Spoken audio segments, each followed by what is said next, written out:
अभी एक हफ्ते में मैं क्या करूंगा वो अभी नहीं बताऊंगा, वो भी आप सोचना। अभी खाली आप सोचो मैं क्या करूंगा। एक हफ्ते में देखो मैं तुम्हारे साथ क्या करता हूँ। भाई तू क्या करेगा? मैं नहीं डरता भाई, दिखता नहीं है मेरी आंखों के अंदर। सो रिसेंटली बहुत ही बड़ी कंट्रोवर्सी हुई है दो बड़े मोटिवेशनल स्पीकर्स के बीच में। दोस्तों इसकी वजह क्या थी, आखिर ये कंट्रोवर्सी है क्या, सारे के सारे जितने भी आपके सवाल हैं उन सारे सवालों के जवाब आज हम इस वीडियो के अंदर कवर करने की कोशिश करेंगे, तो वीडियो को देखना आखिर तक। तो दोस्तों सबसे पहले बात करते हैं ये कंट्रोवर्सी किस किस के बीच में हुई है। तो ये कंट्रोवर्सी हुई है संदीप माहेश्वरी, जो कि एक मोटिवेशनल स्पीकर है जिनका यूट्यूब पे काफी बड़ा चैनल है, और दूसरी जो बिजनेस के बहुत बड़े कोच हैं और जिनके नाम पे करीबन 12 वर्ल्ड रिकॉर्ड हैं, जो है डॉक्टर विवेक बिंद्रा। दोस्तों ये भी एक मोटिवेशनल स्पीकर है और साथ में बिजनेस कंसल्टेंट भी हैं। तो इन दोनों के बीच में एक बहुत ही बड़ी कंट्रोवर्सी हुई है जिसको लेकर काफी ज्यादा चर्चाएं हैं और स्कैम का नाम भी दिया जा रहा है। दोस्तों स्कैम वो वर्ड है जो वर्ड काफी बड़े अमाउंट की हेरा फेरी में यूज किया जाता है। तो आखिर कौन सा ऐसा मामला है वो अपन समझते हैं, ये कब से शुरू हुआ, कैसे शुरू हुआ और इसकी वजह क्या थी। तो दोस्तों रिसेंटली अभी जो सेकंड लास्ट वीडियो थी संदीप माहेश्वरी जी की, उसके अंदर उन्होंने एक टॉपिक लिया था जिसमें मतलब उनका बिजनेस कोचिंग का एक सीरीज चल रही थी, जिसमें काफ़ी सारे लोग आए थे और उन्होंने अपने जो उनके साथ स्कैम्स हुए थे उन्होंने वो एक्सप्लेन किए थे। मतलब काफ़ी लोग जो थे गरीब परिवार से थे और उन्होंने 50,000 40,000 के जो कोर्स लिए और जो उनके लिए इररिलेवेंट थे, और उन्होंने कंपनी को कंप्लेंट किया तो कंपनी बोली कि ये कोर्स आप आगे 4 लोगों को और बेचो। तो दोस्तों यहाँ पे एक नया एंगल देखने को मिला। तो ये चीज़ सुन के संदीप माहेश्वरी ने यहाँ पे रिक्वेस्ट की, अपील की कि ऐसा काम जो भी लोग करते हैं वो करना बंद कर दें, और इस काम से काफ़ी ज़्यादा नुकसान हो रहा है हमारे इंडियन में जितने भी यूथ हैं उन सब का। अब इसी वीडियो के बाद सब कुछ नॉर्मल था, कुछ भी ऐसा नहीं था, ना किसी पे डायरेक्ट उंगली उठाई गई, लेकिन इसके रिप्लाई में, काउंटर अटैक में डॉक्टर विवेक बिंद्रा खुद खुल के आ गए और इस वीडियो के अंदर उन्होंने साफ साफ बता दिया कि ये पूरे के पूरे जितने भी एलिगेशंस लगे थे वो सारे उनके ऊपर लगे हैं, और उन्होंने काफ़ी सारी साफ सफाई दी। और इसके साथ साथ उन्होंने संदीप माहेश्वरी को भी काफ़ी सारे चैलेंजेस किए, जैसे कि 1-to-1 मीटिंग कर लीजिए, और काफ़ी सारी चीज़ें उन्होंने उस वीडियो के अंदर बताई। फिर ऐसा कुछ माहौल चलता रहा, फिर संदीप माहेश्वरी ने इसके काउंटर में एक और वीडियो बताई, और संदीप माहेश्वरी भी जो थे वो अब खुल के आ चुके थे डॉक्टर विवेक बिंद्रा के सामने। तो इस वाली वीडियो के अंदर जो संदीप माहेश्वरी की लगभग 30 मिनट की वीडियो थी, इसमें उन्होंने पूरा एक्सप्लेन किया था कि विवेक बिंद्रा कैसे कोशिश कर रहे हैं इस चीज़ को स्कैम करने की। दोस्तों इस टॉपिक पे मैं नहीं बोल सकता कि विवेक बिंद्रा स्कैम कर रहे हैं, और मैं ये भी नहीं बोल सकता कि संदीप माहेश्वरी गलत हैं। आप अपने व्यूज़ खुद कमेंट सेक्शन में बताना जब ये आपको पूरी कंट्रोवर्सी समझ में आ जाए तब। तो दोस्तों इसके आगे ऐसा होता रहा, संदीप माहेश्वरी की पूरी वीडियो कंप्लीट हो गई। उसके बाद विवेक बिंद्रा के 2-3 जो स्टेटमेंट थे जैसे कास्ट को लेकर, वो एकदम से मीडिया ने हाईलाइट कर दिया। उन्होंने कास्टिज्म पे कुछ पुरानी वीडियोस में उन्होंने कुछ बोला था तो वो मीडिया ने एकदम से हाईलाइट कर दिया। फिर रिसेंटली रात के दिन एक उनके ऊपर FIR लॉन्च होती है, जो कि उनकी वाइफ के ऊपर बीटन केस था जो उनके ऊपर हुआ। तो अब तक की कंट्रोवर्सी ये थी। अब दोस्तों समझते हैं इस कंट्रोवर्सी में गलत क्या था या गलत क्या है। तो दोस्तों अक्सर होता है ये है कि हमें लगता है कि कोई कोर्स 50,000 60,000 या 1 लाख का ऑनलाइन कोर्स है, इसका मतलब ये है कि वो स्कैम करने के लिए बनाया गया है। तो पहली मिथ तो ये गलत है कि अगर कोर्स 50,000 का भी है, अगर आप उसकी टारगेट ऑडियंस नहीं हो, अगर आप के वो काम का नहीं है, तो इसका मतलब ये नहीं कि वो बंदा कोर्स 50,000 की वर्थ नहीं रखता या वो 50,000 का कोर्स बनाना गलत है। दोस्तों अक्सर ऐसा होता है कि हम किसी और चीज़ के स्टूडेंट होते हैं, लेकिन कभी बहकावे में आके हम किसी और चीज़ में चले जाते हैं और वहाँ पे हम कोशिश करते हैं कि ये चीज़ 50,000 की है तो इससे तो मुझे बहुत कुछ सीखने को मिलेगा, और आप जाके वो कोर्स ले लेते हैं और आपको उसमें कुछ भी रिलेवेंट नहीं दिखता क्योंकि वो आपकी फील्ड ही नहीं थी। तो इसी तरीके से यहाँ पे पहला एलिगेशन विवेक बिंद्रा पे लगा था कि वो महंगे कोर्सेज बेचते हैं, जो कि मेरे हिसाब से कुछ भी कोई एलिगेशन नहीं हुआ, ये एक फॉल्स एलिगेशन है, क्योंकि कोर्स कितने का भी हो सकता है। हाँ, अगर आपको वो कोर्स रिलेवेंट नहीं लग रहा तो आप उसकी टारगेट ऑडियंस नहीं है। दूसरी बात यहाँ पे ये उठकर आई थी कि जो भी लोग हैं जिनको ये इररिलेवेंट लगा, और विवेक बिंद्रा ने बोला था कि वो कोर्स के अंदर रिफंड कर देंगे, और उन्होंने इवन ये अपना IBC वाला प्रोग्राम भी बंद कर दिया है।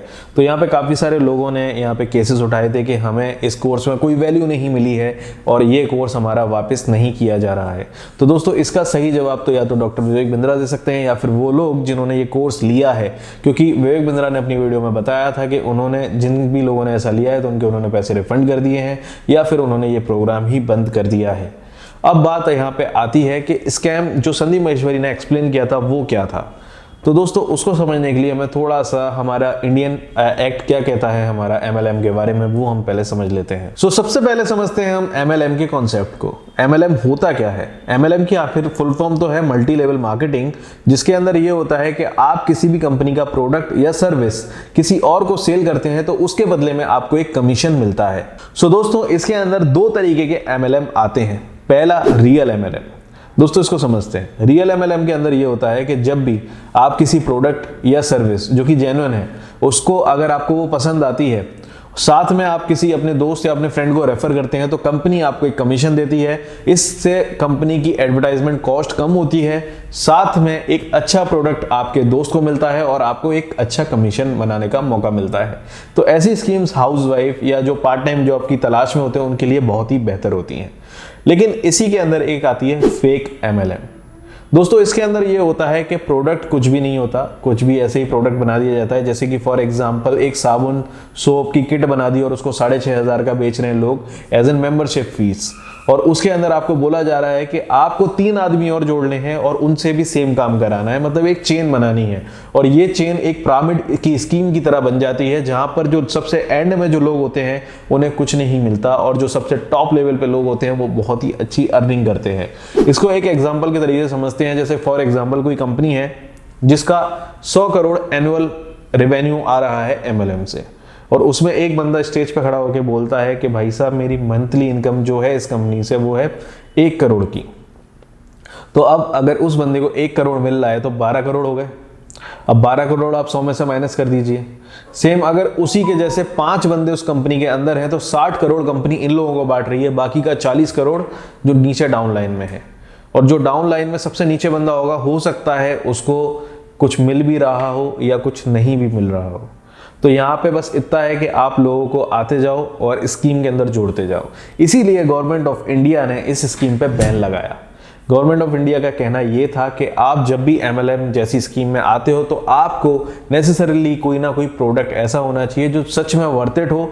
अगर प्रोडक्ट पसंद ना आए तो वो प्रोडक्ट रिफंड होना चाहिए, समथिंग लाइक दिस, ऐसा कुछ कानून था। सो इस फेक MLM को देखते हुए इंडियन कंज्यूमर एक्ट 2019 के अंदर कुछ रूल्स आते हैं, जिस फाइल की लिंक जो है वो मैंने डिस्क्रिप्शन में दी हुई है, आप जाके पढ़ सकते हैं। लेकिन इसमें से जो इंपॉर्टेंट पॉइंट है वो मैं आपको अभी समझा देता हूँ। पॉइंट नंबर 1, कोई भी डायरेक्ट सेलिंग कंपनी या कोई भी इस तरीके की कंपनी आपसे मेंबरशिप फीस या किसी भी अदर तरीके का चार्ज या चंदा नहीं ले सकती है। पॉइंट नंबर 2, कभी भी वो कंपनी आपको मिस गाइड या मिस सेल नहीं कर सकती या मिस कॉन्सेप्ट एड्स आपको नहीं दिखा सकती। जैसे फॉर एग्जांपल अगर कोई आपको बोलता है कि ये टावल है, इसको खरीदने से आपको मतलब बेसिकली BMW या मर्सिडीज में बैठने तक का अवसर मिल सकता है, तो ये चीज़ गलत है। ज़्यादातर MLM कंपनी यही करती हैं कि आप 3-4 आदमियों को जोड़ो और 4 साल में मर्सिडीज के अंदर घूमो। तो गाइज इन चीज़ों से बचने के लिए हमारे कंज्यूमर एक्ट प्रोटेक्शन लाया गया था, जिसके चलते हमें इन चीज़ों से बचाया गया है। सो अब यहाँ पे आते हैं हमारी कंट्रोवर्सी के ऊपर वापस। तो यहाँ पे विवेक बिंद्रा के कोर्स में ऐसा हो रहा था, उन्होंने एक स्टेटमेंट दिया था जिसके अंदर ये था कि अगर आप मेरे IBC बनते हो तो आप लाख रुपए महीना इजीली कमा सकते हो। तो बस ये चीज़ कितनी प्रैक्टिकल है, इस चीज़ पे संदीप माहेश्वरी ने काउंटर अटैक किया था। अब देखो होना को कुछ भी हो सकता है, पॉसिबल है अगर कोई बंदा डायरेक्ट सेलिंग करे, मेहनत करे तो कमा भी सकता है, और हर किसी देखा जाए तो प्रैक्टिकली भी पॉसिबल नहीं है कुछ लोगों के लिए। तो बस यही एक कंट्रोवर्सी है जिसका फैसला कोर्ट में आएगा और वो फैसला हमारे सामने भी आ जाएगा। बाकी आपको क्या लगता है आप कमेंट सेक्शन में बताना कि संदीप माहेश्वरी सही है या विवेक बिंद्रा सही है, मैं इस पे कोई कमेंट नहीं करूंगा। सो गाइज अगर आपको ये वीडियो पसंद आई है और आपको थोड़ी बहुत भी नॉलेज इसके अंदर मिली है तो वीडियो को लाइक करना मत भूलना, और अगर आपको जुड़े रहना है इस सफर में तो चैनल को सब्सक्राइब जरूर करना।